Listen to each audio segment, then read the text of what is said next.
Time قیامت تک ہے کوئی پیر لے کے آؤ.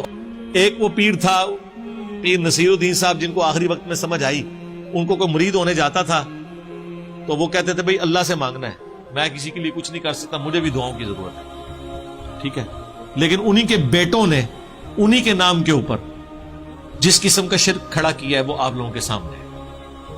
یہ پریکٹیکل مثال ہے اس ماڈرن دور میں بھی کہ پرانے بزرگوں کے ساتھ بھی جو شرک لوگوں نے منسوب کیا ہے، عین ممکن ہے کہ وہ خود توحید کی بات کرتے رہے ہوں.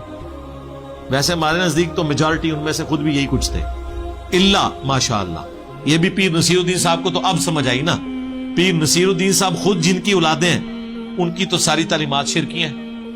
یہ تو ان کو بیچ میں ایک سمجھ آ گئی نا، اور ان کو وہابی کہنا شروع کر دیا انہوں نے. حالانکہ پیری مریدی مزار پہ بیٹھے ہوئے سب کچھ، صرف انہوں نے ایک کتاب لکھی کہ مدد صرف اللہ سے مانگنی ہے. باقی پورا سسٹم ان کا وہی چل رہا تھا.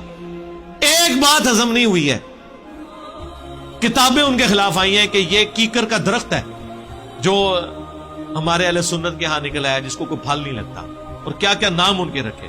مجھے تو یہ بھی خطرہ زہر دے کے نہ مار دیا ہو، کیونکہ وہ بڑی چیپلی دنیا سے گئے ہیں، اتنی ان کی ایج بھی نہیں تھی. وہ آخری وقت میں کافی تنگ بھی تھے وہ اس حوالے سے، کیونکہ وہ ان کی اپنی گدی پہ بھی وہ 2 ڈویژنز ہو چکی بھی تھی. یہ روایتی سسٹم کے خلاف بولتے تھے. اور میری ان سے ملاقات بھی 2007 میں ہوئی ہے. میری ہدایت کا سبب بننے والے چند لوگوں میں سے ایک پیر نصیر الدین صاحب بھی ہیں رحمہ اللہ تعالی. اللہ تعالیٰ ان کی غلطیوں سے درگزر فرمائے، انہیں نیک کاموں کا اجر دے. انہوں نے مرنے سے پہلے ایک کتاب لکھی ہے پیری مریدی کی شرعی حیثیت. یہ آپ کو گولڈا شریف سے کتاب مل جائے گی. ایک انہوں نے اور کتاب لکھی ہے، اور پیری مریدی کی شرعی حیثیت جو انہوں نے کتاب لکھی ہے، اس میں پیری مریدی کو انہوں نے وہ کیا ہے اس کے ساتھ کہ آپ سوچ نہیں سکتے. کوئی پیروں کا نام ماننے والا وہ نہیں کرتا، اور ایک پیر نے وہ کچھ کیا. اور ایک اور کتاب انہوں نے لکھی ہے الجواہر التوحیدیہ فی التعلیمات الغوثیہ، شیخ عبد القادر جیلانی کی تعلیمات کی روشنی میں توحید کے موتی، یہ اس کا ترجمہ بنتا ہے. اردو میں کتاب ہے. اس میں انہوں نے شیخ عبد القادر جیلانی کی ایک کتاب ہے فتوح الغیب، توحید کے اوپر بہت کلاس کی کتاب ہے، ننگی توحید ہے. یہ اتنی زبردست کتاب ہے کہ امام ابن تیمیہ نے اس کی شرح لکھی ہوئی ہے، اور اس کتاب کے وہ چند جملے آپ ان کے پلیٹ فارم سے پڑھ کے نہیں سنا سکتے.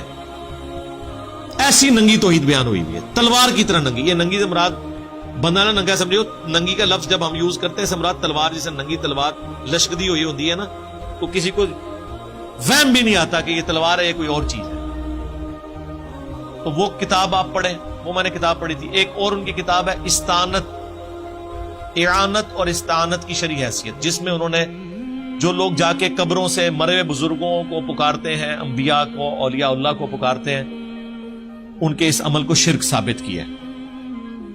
اور اندازہ کریں مفتی احمد یار خان صاحب نعیمی جال حق، جنہوں نے لکھی گجرات کے، احمد صاحب بریلوی صاحب کے پوتا شاگرد، اس کتاب میں جو غیر اللہ کو پکارنے کے دلائل ہیں نا، ان کی بھی انہوں نے گرفت کی ہوئی ہے. ان کا مفتی صاحب کی کتاب کو مینشن کر. یہ ان کی کلاس کی 3 کتابیں ہیں.